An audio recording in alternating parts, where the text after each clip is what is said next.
লোকসভা নির্বাচনের পূর্বে প্রায় 40টি পরিবার তৃণমূল ছেড়ে বিজেপিতে যোগদান করলো। বৃহস্পতিবার সন্ধ্যা 7টা নাগাদ বীরভূম জেলার ময়ূরেশ্বর 2 নম্বর ব্লকের অন্তর্গত কোটাসুর বিজেপির দলীয় কার্যালয়ে এদিন আনুষ্ঠানিকভাবে কোটাসুর বিজেপির দলীয় কার্যালয়ে এই যোগদান পর্ব চলে।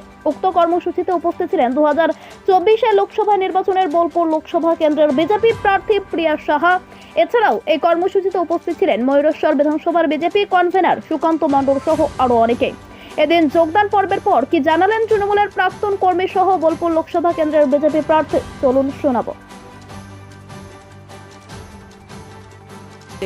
কারণ টিএমসি প্রচুর দুর্নীতি, আর আমাদের এখানে 40টা পরিবারের ওপর কোনো সময় নজর দেয় না। ওদিকে বারবার অভিযোগ দেওয়ার সত্ত্বেও তারা কিন্তু সেটা নজর দিচ্ছে না। ওই কারণে আমাদের এখানকার যে নিমপুর ডাঙ্গা, সেখানকার 40টা মতো পরিবার আমরা টিএমসি ছেড়ে বিজেপিতে যোগদান করি।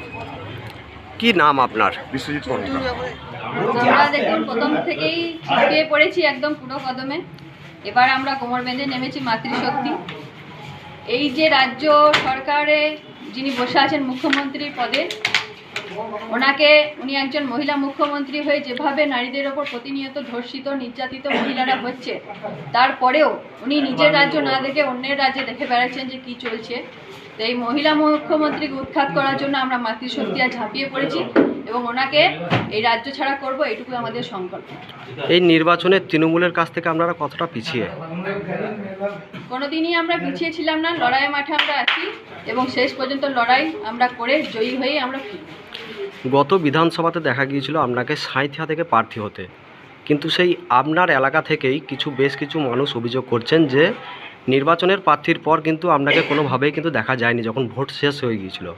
আর এই অভিযোগগুলো করছে কিন্তু আপনাদের দলেরই কর্মী। কি বলবেন এই বিষয় নিয়ে? ওনারা যা বলছেন সেটা আমি আশীর্বাদ সহকারে নিচ্ছি। ওনাদের বিরুদ্ধে আমার কোনো কিছু বক্তব্য নেই। জয় ভারত মাতা কি জয়।